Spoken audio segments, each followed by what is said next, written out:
မင်္ဂလာပါရှင် Tostan Channel ကန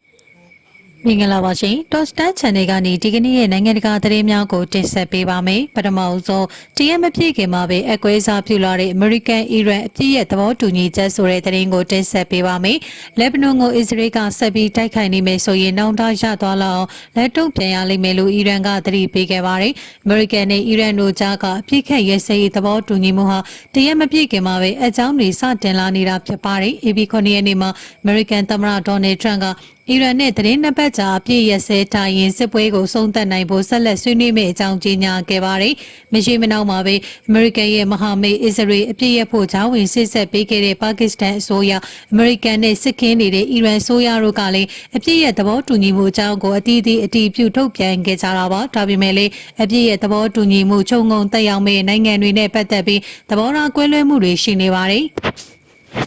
ပါကစ္စတန်အစိုးရကအရှေ့အလယ်ပိုင်းဒေသတစ်ခုလုံးမှာအပြည့်ရမှာဖြစ်တယ်လို့ပြောပေမဲ့အစ္စရေးဝန်ကြီးချုပ်ရုံးကတော့လက်ဘနွန်မှာတော့အပြည့်ရမှာမဟုတ်ဘူးလို့တုံ့ပြန်ထားပါတယ်။အစ္စရေးဟာအီရန်ရဲ့လက်ဘနွန်အခြေစိုက်မဟာမိတ်တွေဖြစ်တဲ့ Hezbollah ပျောက်ကြားတွေကိုပြင်းပြင်းထန်ထန်စစ်ဆင်တိုက်ခိုက်နေတာပါ။အီရန်နဲ့စစ်ပွဲစပြီးနောက်ပိုင်းအစ္စရေးဟာလက်ဘနွန်ပိုင်နက်ထဲမှာအကြီးစားတိုက်ခိုက်မှုတွေကိုအကြိမ်ကြိမ်လှုပ်ဆောင်နေခဲ့ပြီး ABC ရက်နေ့မှာအနည်းဆုံးလူ182ဦးသေဆုံးခဲ့ပါတယ်။အစ္စရေးဝန်ကြီးချုပ်ဘင်ဂျမင်နေတန်ယာဟုကတော့အီရန်စစ်ပွဲကာလတစ်လျှောက်အဲ့ဒီနေမှာ Hezbollah တွေပေါ်အပြင်းထန်ဆုံးထိုးနှက်နိုင်ခဲ့တယ်လို့ပြောကြားခဲ့ပါတယ်။တစ်ဖက်မှာလည်းအီရန်ကအစ္စရေးရဲ့လက်ဘနွန်မှာလှုပ်ဆောင်နေတဲ့စစ်စင်ရေးတွေရပ်တန့်ဖို့တင်းတင်းမာမာတောင်းဆိုထားပါတယ်။လက်ဘနွန်မှာဖြစ်ပေါ်နေတဲ့တိုက်ခိုက်မှုတွေချက်ချင်းမရပ်ဘူးဆိုရင်ရန်သူတွေနောင်တရသွားအောင်တုံ့ပြန်ရလိမ့်မယ်လို့လည်းအီရန်ကချိန်ချောက်ထားပါတယ်။အခုသတင်းပတ်ကုန်ကြရင်ပါကစ္စတန်ကိုတွားရောက်ပြီးအီရန်နဲ့ငြိမ်းချမ်းရေးဆွေးနွေးမှုတွေမှာပါဝင်မဲ့အမေရိကန်ဒုတိယသမ္မတJames David Vance ကတော့အပြည့်ရဲ့သဘောတူညီမှုမှာအခုလိုလိုင်းထန်တဲ့ခြေတွေကတော့ရှိတဲ့ကြောင်းမှတ်ချက်ပေးခဲ့ပါတယ်။အပြည့်ရဲ့သဘောတူညီမှုရယူရမှာအီရန်ဟာကမ္ဘာ့ရှင်နဲ့တင်ပို့မှုအတွက်အဓိကအကြဆုံးရေလမ်းကြောင်းတစ်ခုဖြစ်တဲ့ Hormuz ရေလမ်းကြောင်းကိုပြန်ဖွင့်ပေးရမယ်လို့ဆိုတဲ့ချက်လည်းပါဝင်ခဲ့ပါတယ်။လက်ဘနွန်ကိစ္စကိုအကြောင်းပြုပြီးအခြေအနေတွေပြန်လည်တင်းမာလာချိန်မှာအီရန်ကခွင့်ပြုချက်မရဘဲအဲ့ဒီရေလက်ကြားကိုဖျက်ဆီးတဲ့ရေရင်တွေကိုပြစ်မှတ်ထားဖျက်ဆီးပြရလိမ့်မယ်လို့သတိပေးခဲ့ပါတယ်။အီရန်လွှတ်တော်ဥက္ကဋ္ဌကလည်းလက်ရှိအခြေအနေအရအီရန်တောင်းဆိုထားတဲ့အဖြစ်ရဲ့သဘောတူညီချက်10ခုတွေက3ခုလောက်ဟာပြောင်ပြောင်တင်းတင်းကြီးချိုးဖောက်တာခံခဲ့ရပြီးပြီလို့ဆွဆွဲပြောကြားခဲ့ပါတယ်။အဖြစ်ရဲ့ကာလစတင်ပြီးနောက်ပိုင်း Hormuz မှာပေးနိုင်ငံတွေရဲ့တင်မောဘနစီပြန်လည်ဖြတ်တန်းပြီးပြီလေဆိုတာကိုတော့တိတိကျကျမသိရသေးပေသတင်းတွေကရှုပ်ထွေးနေပါတယ်။အစ္စရေးဆိုရမီဒီယာတွေကအီရန်ဟာ Hormuz ရေလက်ကြားကိုဆက်ပြီးပိတ်ထားဆဲဖြစ်တယ်လို့ဖော်ပြခဲ့ပါတယ်။အီရန်သတင်းဌာနနှစ်ခုကလည်းပနာမအလံလွှင့်ထူထားတဲ့တစီဟာရေလက်ကြားနာချင်းကပ်ပြီးမှနောက်ကျောင်းပြန်လှည့်သွားကြောင်းနဲ့အဲ့ဒီရေလမ်းကြောင်းဟာအပြေးဝဆက်ပြီးပိတ်ခံထားရဆဲဖြစ်ကြောင်းရေးသားထားပါတယ်။ဒါပေမဲ့အင်ဖြူတော်ပြောရေးဆိုခွင့်ရအမျိုးသမီးကာရိုလိုင်းလီယာဗစ်ကတော့ Hormuz ကဆက်ပြီးပိတ်ထားဆဲဆိုတဲ့သတင်းမှန်သမျှဟာမှားယွင်းတယ်လို့သတင်းတောက်တွေကိုပြောကြားခဲ့ပါတယ်။အပြည့်ရဲ့သဘောတူညီမှုရရှိပြီးအဲ့ဒီရေလက်ကြားကိုဖျက်ဆီးတဲ့တင်မောစီးရေကလည်းတပြေးပြေးတိုးလာနေတယ်လို့သူကဆိုပါတယ်။ရေလက်ကြားပြန်ပိတ်ခံထားရတယ်ဆိုတဲ့မဟုတ်မမှန်သတင်းတွေကိုသမ္မတထရန့်ကလက်မခံနိုင်ကြောင်းရေလက်ကြားအမှန်တကယ်ပြန်ဖွင့်နေပြီဆိုတာကိုအမေရိကန်အရာရှိတွေစီကအပြည့်အဝအာမခံချက်ကိုလည်းရရှိထားပြီးဖြစ်ကြောင်းလီယာဗစ်ကပြောကြားသွားပါတယ်။အခြားတစ်ပတ်မှာတော့ပင်လယ်ကွေ့ဒေသထဲမှာရှိနေတဲ့တင်မောတွေဟာရေလက်ကြားပိတ်ထားဆဲဖြစ်ကြောင်းအီရန်အစ္စလာမစ်တော်လှန်ရေးအစောင့်တပ်စီကအကြောင်းကြားစာတွေလက်ခံရရှိနေတယ်လို့သိရပါတယ်။ဖြတ်တမ်းမဲ့တင်မော်တိုင်းဟာ IRGC ရဲ့ခွင့်ပြုချက်ကိုလိုအပ်မှာဖြစ်ပြီးစတူဒီယိုလုပ်တဲ့ရင်ရင်တိုင်းဟာပြစ်မှတ်ထားဖျက်ဆီးခံရလိမ့်မယ်လို့ IRGC ကသတိပေးထားကြောင်းသိရှိရပါတယ်။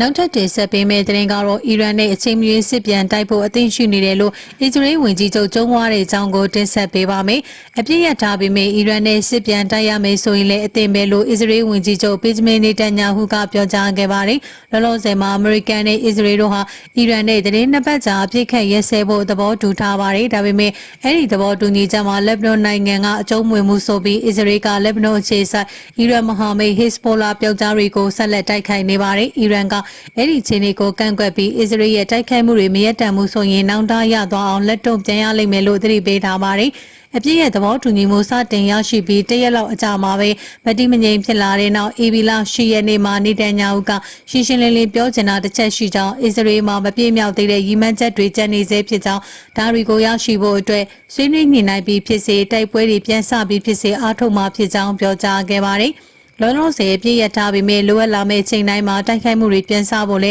အစ္စရေးကပြင်ဆင်ထားပြီးဖြစ်တယ်လို့တနက်မောင်းကလုတ်ပေါ်ကလက်ညှိုးကိုမဖယ်ရသေးဘူးလို့လည်းနေတန်ညာဟုကဆိုပါတယ်အပြည့်ရလိုက်တာကစစ်စင်ရေးပြီးဆုံးတာမဟုတ်ပေမဲ့အစ္စရေးရဲ့ရည်မှန်းချက်တွေအောင်မြင်မှုပိုနီးလာစေတဲ့ခြေလှမ်းတစ်ခုဖြစ်ပြီးအပြည့်ရလိုက်ချိန်မှာအီရန်ဟာအကြီးကျယ်ထိနာပြီးအာရော့နေတဲ့အခြေအနေထိရောက်နေတာလို့နေတန်ညာဟုကပြောပါတယ်နေတန်ညာဟုကအစ္စရေးရဲ့စစ်ပွဲရှိမှန်းချက်ဟာနိုင်ငံအတွက်ပြည်ပချင်းချောက်မှုကြီးဖြစ်နေတဲ့အီရန်နျူကလ িয়ার စီမံကိန်းကိုအပြီးတိုင်ဖျက်ဆီးဖို့ဒါမှမဟုတ်အကြီးအကျယ်ဥချိုးပစ်ဖို့ဖြစ်တယ်လို့လည်းဆက်ပြောပါရယ်။ဒါ့အပြင်အီရန်ရဲ့တိုက်ချင်းပစ်ဒုံးကျည်စွမ်းရည်ကိုရှော့ချနိုင်မှုဒေတာရင်းကမဟာမိတ်ပြောက်ကြားတွေကိုအီရန်ကချုပ်ကင်ထားတဲ့ကွန်ရက်ကိုဖျက်ဆီးပစ်ဖို့တွေလည်းအစ္စရေးကရည်မှန်းထားတယ်လို့သူကရုံးမြင့်တန်းကြားမိန့်ခွန်းမှာပြောဆိုသွားပါရယ်။တလကျော်ကြာမြင့်ခဲ့တဲ့စစ်ပွဲအတွင်းအစ္စရေးဟာအီရန်ပိုင်းဆိုင်ထားတဲ့ဒုံးကျည်တွေကိုသာမကဘဲအသစ်ထုတ်လုပ်မဲ့စက်ရုံတွေကိုပါဖျက်ဆီးပစ်နိုင်ခဲ့ကြောင်းစစ်ပွဲမှာအီရန်ပစ်ခတ်နေတာတွေကတိုးလောင်ထားတဲ့ဒုံးကျည်လက်ကျန်တွေဖြစ်ပြီးတဖြည်းဖြည်းနဲ့အရေးအတွက်ကြာဆင်းရုံရော့လာနေကြောင်းလည်းနေတန်ညာဟုကမှတ်ချက်ပေးခဲ့ပါတယ်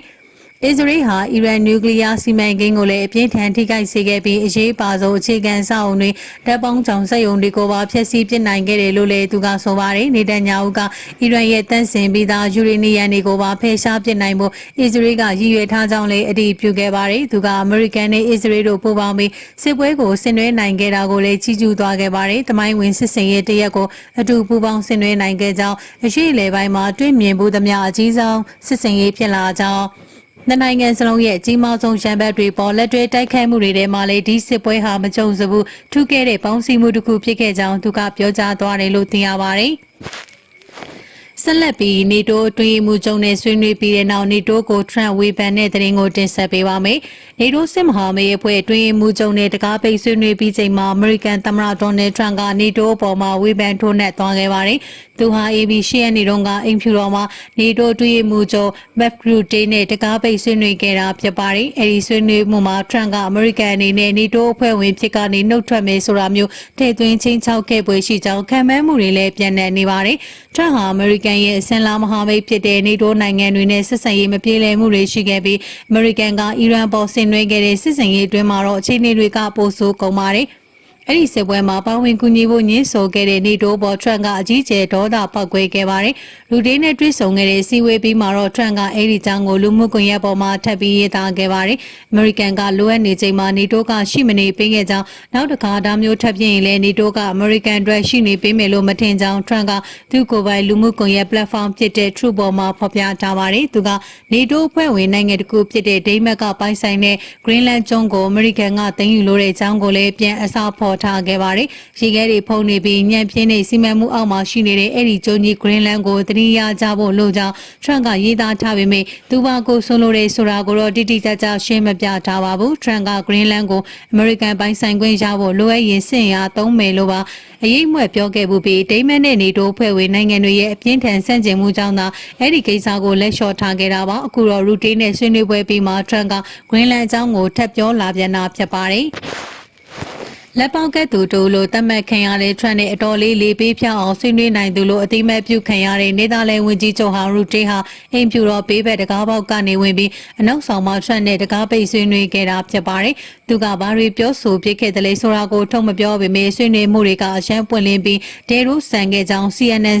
နောက်ပိုင်းမှာမှတ်ချက်ပေးခဲ့ပါတယ်။နေတိုးဖွဲ့ကနေအမေရိကန်နှုတ်ထွက်မယ်လို့ရောထရန့်ကချင်းချောက်ခဲ့သေးသလားဆိုတဲ့မေးခွန်းတွေကိုတော့ရူတေးကပြန်မဖြေခဲ့ပါဘူးအခုသတင်းပတ်စောပိုင်းမှာထရန့်ကအီရန်ပိတ်ဆို့ထားတဲ့ဟော့မော့ရှေလက်ကြားကိုပြန်ဖွင့်နိုင်ရေးကိစ္စမှာအမေရိကန်ကိုဝေမကူခဲ့တဲ့နေတိုးဟာစက်ကူကြားအဆင့်ဖြစ်သွားပြီလို့ဝေဖန်ခဲ့ပူပါတယ်သူဟာနေတိုးမဟာမိတ်နိုင်ငံကောင်းဆောင်တွေနဲ့စစ်တပ်တွေကိုလည်းနာမည်တဲ့လှောင်ပြောင်းတာတွေရှိခဲ့ပြီးဥပမာပြည်တိုင်ဝင်ကြီးချုပ်ဆာကီယာစတာမာဟာဝင်းစတန်ချာချီလိုလူစားမဟုတ်ပါဘူးလို့ခနဲ့ခဲ့ဘူးတယ်လို့ပြည်တိုင်ရဲ့လေရင်တင်တမော်တွေကိုလည်းအယုတ်တွေလို့ပြည့်ရည်ပြုခဲ့ပူပါတယ်ထရန့်လက်ထက်မှာအမေရိကန်ကအစင်လာမဟာမိတ်တွေပေါ်ပုံမှုရန်လိုလာပြီးတိကျရက်တင်လိုတဲ့သဘောထားတွေပြလာနေတဲ့ပေါ်အမေရိကန်ရဲ့ပြိုင်ဘက်တွေဖြစ်တဲ့ခုလိုစိတ်ဝင်စားဖွယ်ရာနိုင်ငံတကာသတင်းတွေနောက်ဆက်ရဖို့အတွက်ကျမတို့ရဲ့ Top Star Channel လေးကို Like and Subscribe လုပ်ပေးကြပါဦးရှင်အ